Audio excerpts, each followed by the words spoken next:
Did your teacher not explain how modulus functions work? Well, here's a very simple breakdown.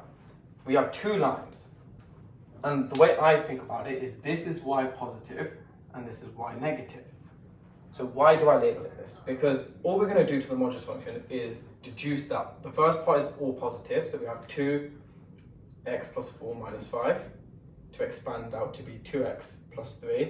And then we have y negative, which is equal to 2, and then minus x minus 4 minus 5, which gives us minus 2x minus 8 minus 5 is minus 13. Now, this makes sense. The gradient has to be, well, if we ignore the minus sign, the gradient has to be the same. So this is going down by 2, this is going up by 2. One is negative, one is positive. Y negative clearly cuts the y-axis in the bottom half, so hence minus 13. And we can see that this coordinate up here is positive, so plus 3. We now have our two equations. I should probably label this y negative. And I will always start off a modulus question by writing these two things out. Now we can tackle the question. So how do we find P? Well, we're back to GCSE maths. How do we find a point which two lines cut across? That's simultaneous equations. So let's just do that. We'll call this equation 1, we'll call this equation 2, and we'll do number 1 minus number 2. So y subtract y is 0, 2x minus 2x is 4x, 3 plus 13 is 16, so we're going to get x equals minus 4, and we want to find P. I'm going to assume it's the coordinates. So if x is minus 4, then y is minus 8 plus 3 is minus 5. So P has the coordinates minus 4, minus 5. And as I've said previously, drawing a good diagram is important. My teacher used to harp on about DAGD, draw a good diagram, but then also labeling it as you go along is equally as important. So on to part B, we need to solve this. Well, okay, 3x plus 40. What does that look like? So it's got a gradient of 3, it's going to cut across up here probably, and its gradient is going to be steeper than this.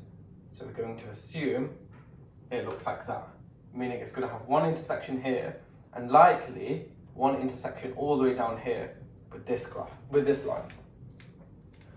So we need to solve 3x plus 40 is equal to this and is equal to this. So let's do that. So part B, we're going to say 3x plus 40 needs to equal 2x plus 3. Therefore, x is equal to minus 37. Awesome. That's for y positive. And now for y negative, we're going to have 3x plus 40 equals minus 2x minus 13. That's going to give us 5x equals minus 53. X equals minus 53 over 5. And that's for y negative. So there's our two answers. And do they both make sense? Well, we said x is minus 37. Well, it's definitely in the bottom left quadrant, so that works. And we said minus 53 over 5, which is also in the bottom left quadrant, which makes sense. Y negative is a lot further to the right than y positive, which we have also proven graphically. So we can be confident in our answers. And with part C. So we want to find where y equals ax intersects this modulus curve at least once. So we know for a fact that if we have a slope which is parallel to this positive line, it won't cut it at all. Therefore, for it to cut once, it needs to have a gradient that is ever so slightly bigger than 2. So that's it, a is greater than 2. Because that means that as long as this, well, it's a lot harder to do on a whiteboard, but if this is the parallel line, anything greater will mean it can obviously be a greater slope and it will always cut at least once somewhere. But what about on the other end of it? Well, on the other end of it, it needs to intersect this point, because that is the point at which if the graph has a gradient, if we have a curve with the correct gradient but its y-intercept is really low, it might cut it down here. This graph stops here, so we can simply make a of x y equals a of x equal to this point. So we are left with minus 5 equals a times minus 4. And therefore we get a is equal to 5 over 4. And therefore we know that a has to be less than 5 over 4. Basically saying the gradient needs to be less than 1/4. And I didn't write it, but we need to give our answer in set notation.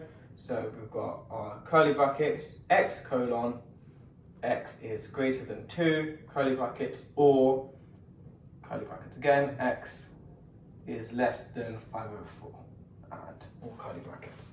Set notation is really important because it's a very easy mark to pick up, and therefore it's a very easy mark to lose.